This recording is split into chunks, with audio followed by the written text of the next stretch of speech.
अस्सलाम वालेकुम ड्यूज़, मैं हारिस अज़मी प्रोफेशनल एस्ट्रोलॉजर आपकी खिदमत में हाज़िर हूँ इस हफ़्ते की एस्ट्रोलॉजिकल कैलकुलेशंस लेकर।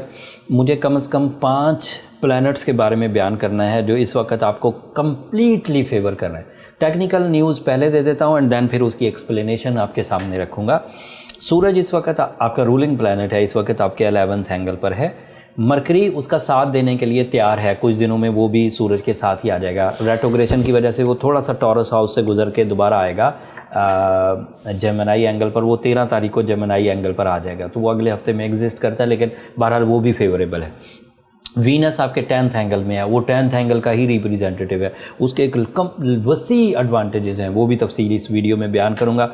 मार्स आपके 9th एंगल पर है और वो 9th एंगल का ही रिप्रेजेंटेटिव है। गैर मामूली planetary setup from short term planets, इसकी तफसील बयान करूंगा। सैटर्न रेट्रोग्रेड हो गया है अनफॉर्चुनेटली ल्यूज़, और ये बात मैं दूसरी दफ़ा सेकंड वीक में ये आपको बयान कर रहा हूँ कि आपको ऑब्ज़र्व करना है कि ये टाइम आपके साथ कैसा बिहेव करता है।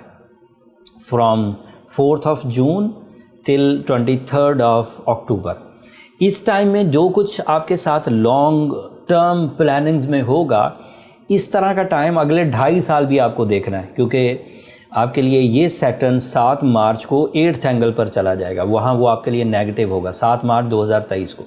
तो ये उसकी कसौटी है, एक तरह से उसे परखने का टाइम है।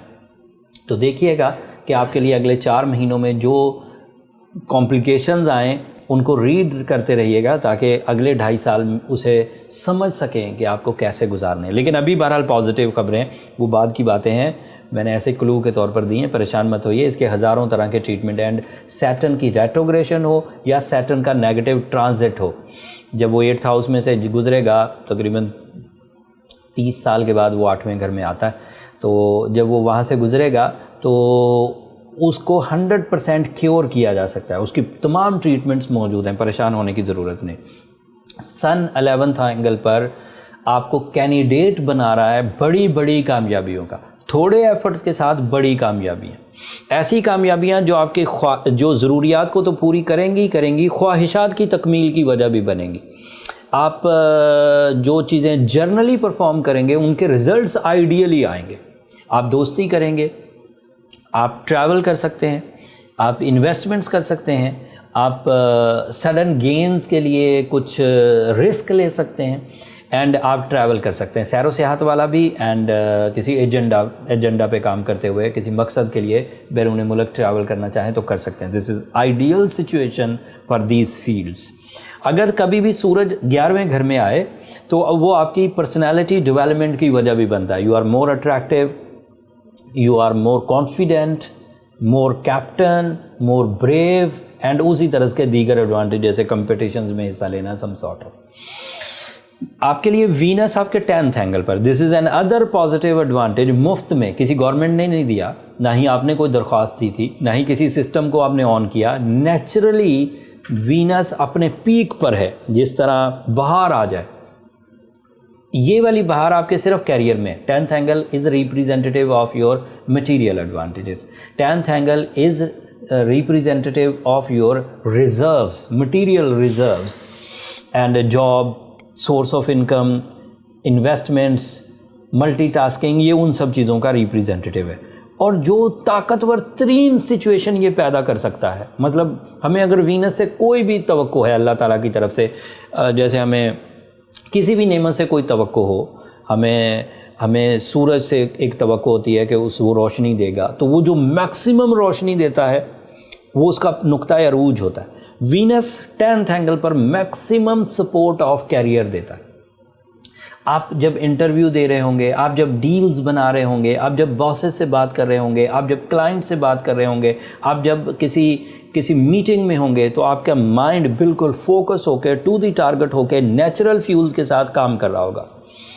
IQ लेवल स्ट्रॉन्ग हो रहा होगा, कम्युनिकेशन स्किल डेवलपमेंट हो रही होंगी, आइडियाज़ आ रहे होंगे, अपॉर्चुनिटीज़ आ रही होंगी, रिवॉर्ड्स इन्हेंस होकर आ रहे होंगे।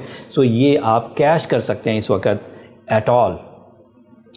फिर इसी की वजह से वीनस के 10th एंगल पर आने की वजह से आपकी जो रिस्पॉन्सिबिलिटी फॉर द फैमिली है, रिस्पॉन्सिबिलिटी फॉर द सराउंडिंग है, दोस्त अहबाब, अजीज़ व अकारब, रिश्तेदार, वो आप बहुत प्रॉपरली निभा पाएंगे। ये दूसरा एडवांटेज था। तीसरा, आपके लिए मरकरी 9th एंगल पर है। 2 साल में एक दफ़ा 9th एंगल पर आता है और 9th एंगल का ही रिप्रेजेंटेटिव है।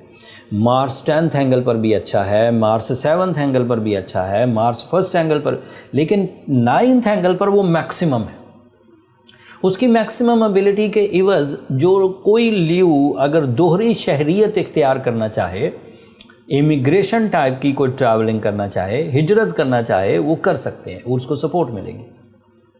किसी बड़े मकसद के लिए, तिजारत के लिए, शादी के लिए, या फिर एजुकेशनल एक्टिविटीज़ के लिए, हायर एजुकेशनल एक्टिविटीज़ के लिए अगर आप कोई भी कोशिश करेंगे तो इस वक्त मार्स आपको फुली सपोर्ट करेगा अल्लाह के हुक्म से। ये एक ऐसी साइंटिफिक एंड स्पिरिचुअल सपोर्ट होगी जिससे आप अंदर से मजबूत, कॉम्पिटिशन्स को विन करने की chances, physical stamina, mind performances, lucky factor and बाहर सीज़न एंजॉय करेंगे। मार्स अगर अच्छा हो तो कंफर्ट ऑफ लाइफ भी मिला करती है। 9वें और 4थे घर का रिप्रेजेंटेटिव है। 9वें घर में ये सब एडवांटेजेस जो मैंने अभी गिनवाए वो मिलेंगे, एंड 4th एंगल के एडवांटेजेस प्रॉपर्टी से रिलेटेड, घर की ताज़ीन व आराइश से रिलेटेड, जिस्मानी सुख एंड सुकून से रिलेटेड, बीमारियों के ख़ात्मे से रिलेटेड हुआ करते हैं। जुपिटर भी इसी 9th एंगल पर है।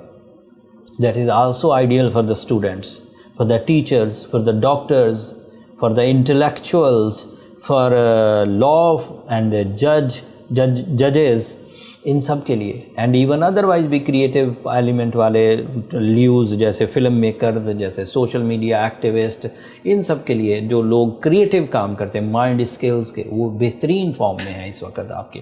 एक मार्स एंड जुपिटर का इकट्ठा होना एक अलग बेनिफिट भी देता है। मार्स जिस्मानी क़ुव्वत, जुपिटर माइंड साइंसेस, दोनों मुयस्सर आ जाएं तो आप ज़िंदगी के हर ही शोबे में अपना कारकर्दगी बढ़ा सकते हैं। मतलब लव लाइफ, हालांकि ये मार्स और जुपिटर लव लाइफ का रिप्रेजेंटेटिव नहीं है, लेकिन आप उधर भी परफॉर्मेंसेस कर सकते हैं। डिले ऑफ मैरिज, शादी लेट हो रही थी, उसके लिए भी रिकवरी आ सकती है इसी 2 सलाहियतों से।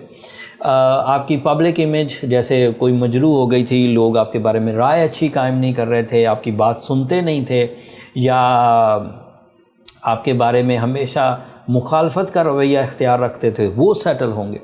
फिर आपकी सेहत, उसकी भी सेटलमेंट की एक्सपेक्टेशन है मार्स एंड जुपिटर के इकट्ठे होने से। और बहुत सारे एडवांटेजेस हैं इसके। With the passage of time जब मौका मिलेगा मैं इन टॉपिक्स पर ज़रूर बात करता रहूँगा। अभी बात को छोटा करते हैं, अगले हफ्ते मज़ीद एस्ट्रोलॉजिकल चेंजेस आएंगी, वो तफसील आपकी खिदमत में तब बयान करूँगा।